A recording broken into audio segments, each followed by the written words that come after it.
They stood on my porch the night after my grandparents' funeral, faces pale from grief or greed. Hard to tell the difference when money's involved. My uncle's voice cracked first. "It's not right, Daniel. That estate belongs to the family, not just you." The word family tasted bitter in my mouth. They'd forgotten what it meant the moment the lawyer read the will. I didn't argue. I didn't shout. I simply said, "Grandpa and Grandma made their choice." And that's when my mother, my own mother, stepped forward, her voice trembling. "Then you're choosing money over us?" I looked at her, and for the first time, I saw her not as a mother, but as someone measuring my worth in millions. That night, they threw me out. My things in trash bags, my name cursed under their breath. The next morning, I drove to my grandparents' mansion, the one on the hill overlooking the valley, where I'd spent summers running barefoot through orchards, where Grandma used to read me stories about integrity, and Grandpa taught me the weight of silence. When I unlocked the door, the house felt alive, as if it had been waiting for me. The lawyer, Mr. Lowell, met me there, a quiet man with a sharp mind. He'd been with my grandparents for 40 years. "They trusted you," he said, "more than anyone." I nodded, still hearing my uncle's voice echoing from last night. "We'll get what's ours, one way or another." I believed him. You see, I've always known my family's true nature. They smiled through clenched teeth, hugged for show, loved with conditions. I just never thought they'd aim their knives at me. 2 days after I moved in, I noticed a car parked across the street. Same car, every night. Then came the anonymous letters, each one angrier, bolder. Finally, a message slipped under the door. "You'll regret stealing from us." That's when I stopped mourning and started planning. I didn't fight back with rage. Rage is noisy, predictable. I preferred silence, the kind that makes people nervous. Step 1, I called Mr. Lowell. We reviewed the estate's legal protections. He suggested a security detail, but I declined.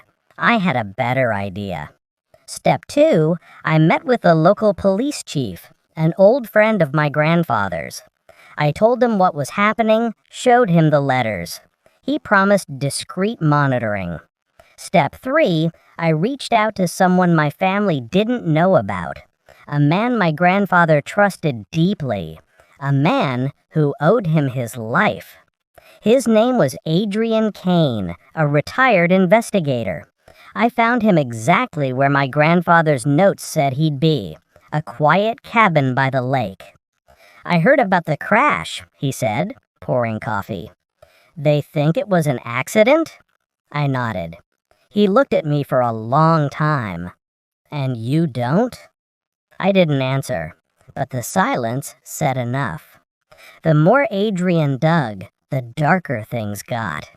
My grandparents' brakes had been tampered with 3 days before the crash. And the service log? Faked. I read the report in full that night. My hands didn't shake. My heart didn't race. I just felt cold. Someone in my family killed them. The inheritance wasn't the motive. It was the reward. I played my part perfectly. Pretended to isolate. Pretended to be overwhelmed. I let them think I was breaking.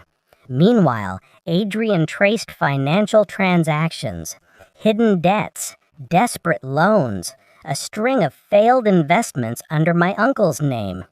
He found the mechanic who'd serviced my grandparents' car, paid cash, no records.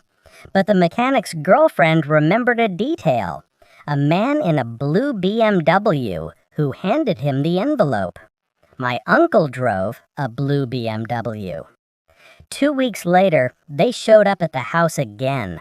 My mother, my uncle, my aunt, all dressed like mourners who'd lost their patience.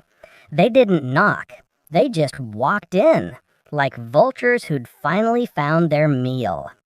"We're here to settle this," my uncle said, stepping forward. "You're moving out." I looked at him, calm, silent. Then I said, "No, I don't think I am." That's when Adrian stepped out from the study, not in his usual quiet demeanor, this time with 2 officers behind him. My uncle's face froze first, my mother's next. Adrian handed them a folder, evidence of vehicular sabotage, wire transfers, recorded phone calls. My uncle stammered, You can't." But he could. He did. They led my uncle out in handcuffs. My mother cried, but I could see it. She wasn't crying for him. She was crying for herself, for the life collapsing around her. After they left, I stood alone in the foyer, the same spot where Grandpa used to polish his shoes, where Grandma's laughter still lived in the walls. Justice didn't feel like triumph. It felt like silence after thunder. I walked to their portrait above the fireplace. "It's done," I whispered. Mr. Lowell called the next morning. "You handled it like your grandfather would have." Maybe, but there was one thing I didn't tell anyone, not even Adrian. A week before the crash, Grandpa had called me. His voice was strained, cautious.